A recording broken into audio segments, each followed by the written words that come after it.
સાતમી સદીમાં મહાસુદ આઠમના દિવસે ખોડિયાર માનું પ્રાગટ્ય થયું હતું.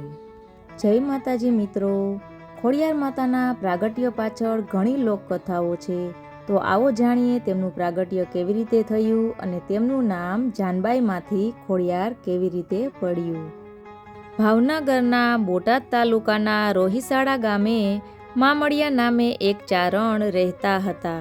તેઓ વ્યવસાયે માલધારી અને ભગવાન શિવના પરમ ઉપાસક હતા.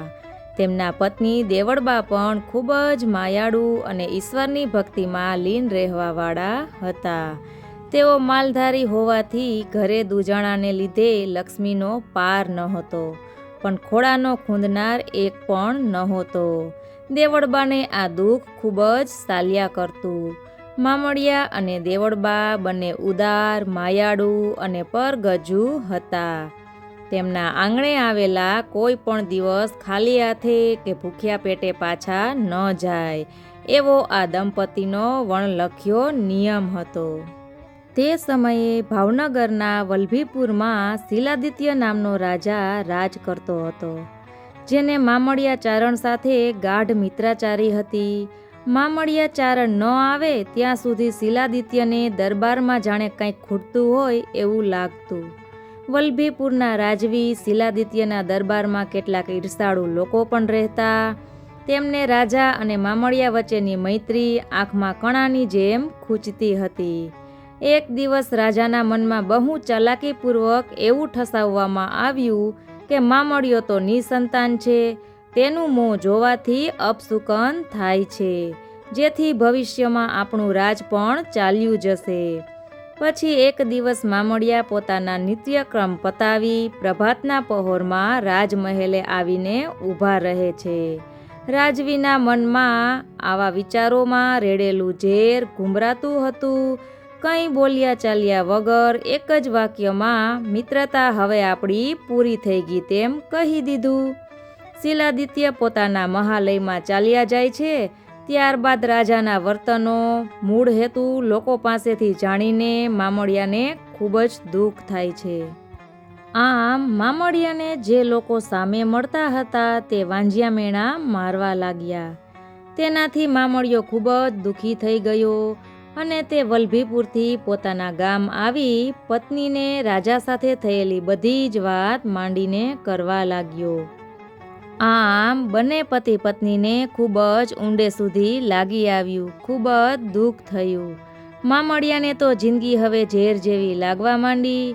આમ પહેલેથી જ ભક્તિમય જીવન જીવતા મામડિયાએ ભગવાન શિવના શરણમાં માથું ટેકાવ્યું અને શિવાલયમાં શિવલિંગ સામે બેસીને નિશ્ચય કર્યો કે તેમની અરજ ભગવાન નહીં સ્વીકારે તો તેઓ પોતાનું મસ્તક ઉતારીને કમળ પૂજા ચડાવશે.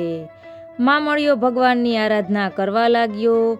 આમ છતાં કોઈ સંકેત ન થયા અને પોતાનું મસ્તક તલવારથી ઉતારવા ગયા ત્યારે જ ભગવાન શિવ પ્રસન્ન થયા અને પાતાળ લોકના નાગ દેવતાની નાગપુત્રીઓ અને નાગપુત્ર તેમજ ત્યાં 7 પુત્રીઓ અને 1 પુત્ર તરીકે જન્મ લેશે તેવું વરદાન ભગવાન શિવે મામડિયાને આપ્યું. આ સાંભળીને મામડિયો તો ખૂબ ખુશ થઈ ગયો અને ઘરે જઈને તેની પત્નીને માંડીને બધી વાત કરી.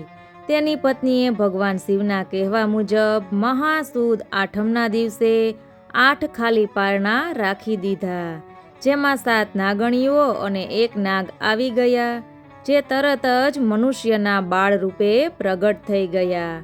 આ મામડિયાને ત્યાં અવતરેલી કન્યાઓના નામ આવડ, જોગડ, તોગડ, બીજબાઈ, હોલબાઈ, સાસાઈ, જાનબાઈ અને ભાઈ મેરખિયો રાખવામાં આવ્યું. આ રીતે ખોડિયાર માતાજીનું પ્રાગટ્ય થયું હોવાનું માનવામાં આવે છે.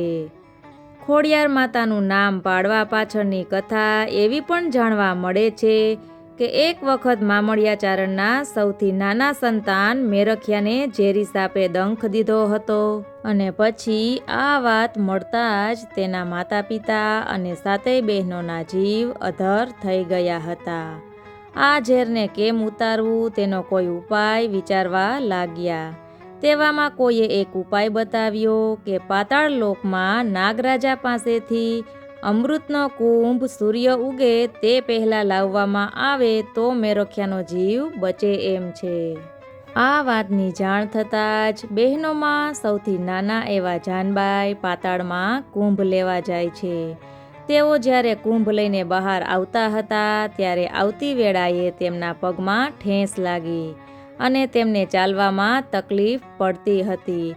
આવું બન્યું ત્યારે તેના ભાઈ પાસે રહેલી બહેનને જાનબાઈએ જોઈને કહ્યું કે આ જાનબાઈ ખોડી તો નથી થઈ ગઈ ને? ત્યારે ઝડપથી કુંભ લઈને આવી શકાય તે માટે જાનબાઈએ મગરની સવારી કરી, જેથી તેમનું વાહન પણ મગર જ છે. જ્યારે તેઓ પાણીની બહાર આવ્યા ત્યારે ખોડાતા ખોડાતા આવતા હતા. ત્યારથી તેનું નામ ખોડિયાર પડ્યું અને ત્યાર પછી લોકો તેમને ખોડિયારના નામે જ ઓળખવા લાગ્યા. અને આવી રીતે માતાનું નામ આઈ શ્રી ખોડિયાર માતા પડ્યું. માતાના પરચા આજે જગતમાં અપરંપાર છે, હાજરા હજુર છે. માં ખોડિયાર આજે આખા જગતમાં પૂજાય છે. તો બોલો માતા ખોડિયારની જય. વિડીયોને મિત્રો શેર અવશ્ય કરજો, જેથી માહિતી બીજા સુધી પહોંચી શકે. ધન્યવાદ.